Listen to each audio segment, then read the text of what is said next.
Monsieur le Président, si c'est du cadre et un peu qui là. c'est au niveau des... qui ont mis en place. Monsieur, bonjour, je suis Hassan Diaw, membre du Centre de leadership pour étudiants et start-up. Nous sommes aujourd'hui à l'Université Cheikh Anta Diop de Dakar, à la faculté des lettres et sciences humaines plus précisément, pour un entretien exclusif avec l'amicale de cette faculté, la faculté des lettres et sciences humaines. Je suis honoré d'être dans ce plateau avec Moustapha Ba, qui est le président de cette amicale, mais aussi avec une belle dame, Madame Fatou Ndiaye Diagne, qui est adjointe au président de la commission pédagogique. Donc nous allons, comme vous le savez, parler aujourd'hui de l'inscription pédagogique. La différence qu'il y a entre l'inscription en ligne et l'inscription pédagogique, c'est qu'au niveau de la première, ça ne nécessite pas la présence physique, c'est-à-dire l'étudiant peut faire son inscription à travers Wari, Ecobank, Orange Money, Poste, c'est-à-dire les opérateurs qui sont en collaboration avec le ministère. Et l'autre, c'est une inscription physique qui doit se faire au niveau de la faculté des lettres et sciences humaines.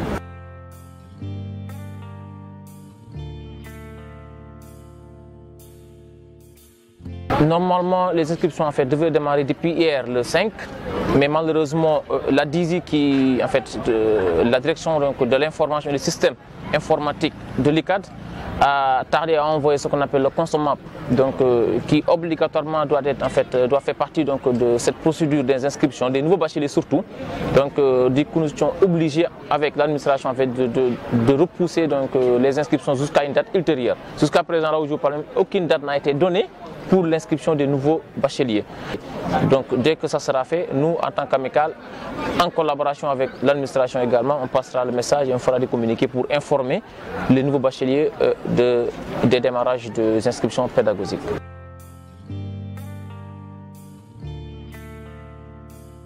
Premièrement, c'est impératif d'avoir un formulaire où il y aura un cachet du service médical du COUD. La visite médicale ne peut se faire qu'en direction de COUD. Il y a aussi la photocopie légalisée de la pièce d'identité, photocopie légalisée du relevé de notes, de bec et aussi l'attestation. C'est ça, en gros, c'est ça.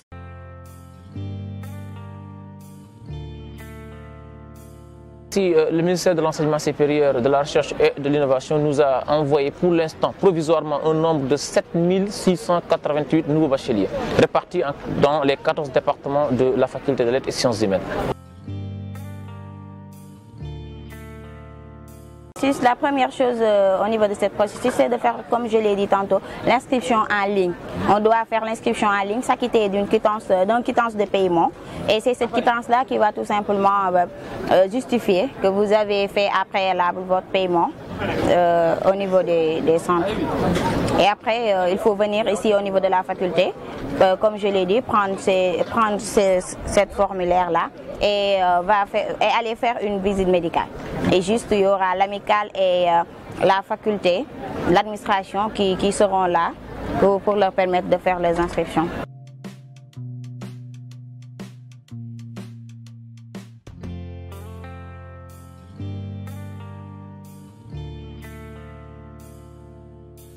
Voilà, je pense que vous l'avez dit vous-même, le nombre est pléthorique et même nous attendons certainement d'autres. Et c'est un peu compliqué étant donné que c'est la plus grande faculté du pays. Déjà, le nombre qui était là, c'était 32 000 étudiants. Vous imaginez, quand également on met également 7 000 de plus, même s'il y a quelques éléments qui certainement sortiront de cette faculté cette année-ci. Et nous, en tant qu'amicale, notre rôle c'est quoi? C'est d'accueillir et d'orienter surtout les primo-entrants. Parce que l'ICAD est tout à fait différent. Ou bien l'université, il y a une grande différence entre l'université et le lycée. Donc nous, en tant qu'anciens, en tant qu'aînés également, notre mission c'est quoi?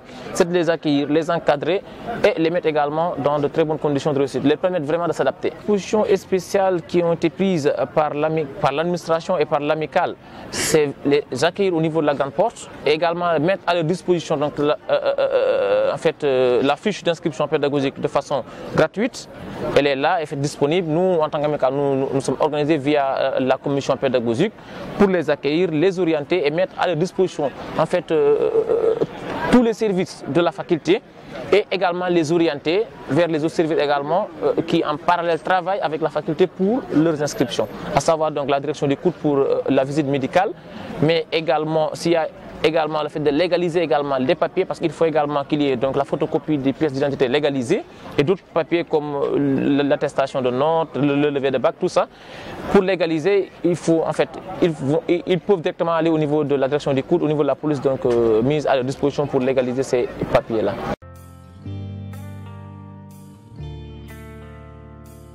La première erreur, c'est tout simplement le fait de ne pas être dans les délais. Parce qu'à chaque fois qu'on ouvre la plateforme pour faire l'inscription, que ce soit en ligne ou bien l'inscription pédagogique, il y a des délais qui sont donnés par l'administration et le ministère de l'enseignement supérieur. Donc le nouveau bachelier ou l'étudiant en général doit tout faire pour être dans ces délais-là et pour être légitime.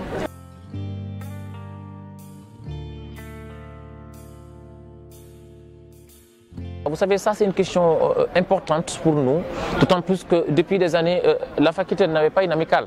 Mais c'est les tuteurs qui faisaient ce travail-là, avec le rectorat qui en fait faisait la répartition et donnait à certains tuteurs un nombre d'étudiants qu'il encadrait, qu'il en fait accompagnait pour le permettre vraiment de s'adapter.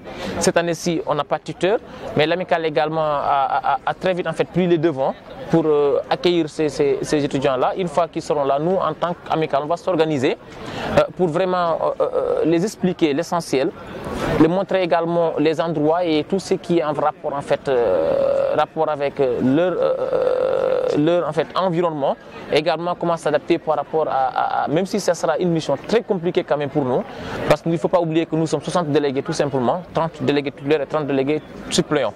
Donc ça ne sera pas facile, mais nous aurons également le soutien également des autres.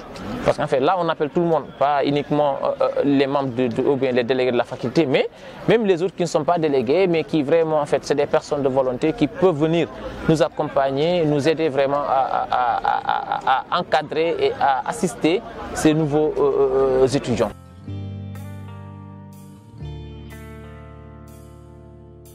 Pour l'instant, je peux parler également de votre structure ou bien de notre structure en fait clé, centre de leadership pour étudiants et start-up. J'en ai discuté avec vos responsables et je pense même que nous allons également collaborer ensemble parce que l'amicale en fait a vocation d'accompagner l'ensemble des structures qui se trouvent au niveau de l'ECAD, au niveau surtout de la faculté, je veux dire. Étant donné que votre structure clé est issue également de cette faculté-là, on a aussi les clubs, qu'il ne faut pas également oublier les clubs des départements et la coordination également des clubs. C'est tous en fait des structures que nous allons appeler pour vraiment nous appuyer et nous aider dans ce travail qui est un peu compliqué.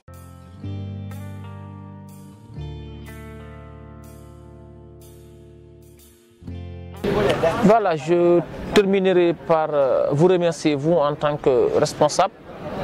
Également, vous féliciter pour cette idée noble que vous avez eue de mettre en place cette structure-là pour accompagner les étudiants, surtout les motiver, parce que c'est un défi. Et je pense bien que c'est même la raison pour laquelle il y a beaucoup d'échecs à l'ICAT. Ils ne sont pas orientés, ils ne sont pas motivés, ils sont laissés à eux-mêmes. Si aujourd'hui on a une structure comme la vôtre, également l'amicale qui est là, l'administration qui est là pour les accompagner, les expliquer que l'ICAT ce n'est pas en fait voilà, quoi, un champ de bataille, mais au contraire, c'est un lieu où il faut vraiment s'épanouir, où il faut ouvrir, en fait, développer son esprit et penser vraiment à devenir quelqu'un, passer à devenir une personne qui sera utile pour la société. Donc ça, je vous félicite pour ça. Je demande également à l'administration et également aux membres de l'amicale de travailler dans cette siège-là, d'aller ensemble pour vraiment qu'on puisse aider les étudiants. En tout cas, l'amicale est dans les dispositions de le faire et de travailler avec tout le monde. Ça, c'est peut-être les mots de la fin et je remercie votre collaborateur, en fait votre président en quelque sorte, Dia, qui également a fait également les premiers pas jusqu'à en avoir en fait ce partenariat ou bien cette collaboration entre l'amicale et votre structure clé.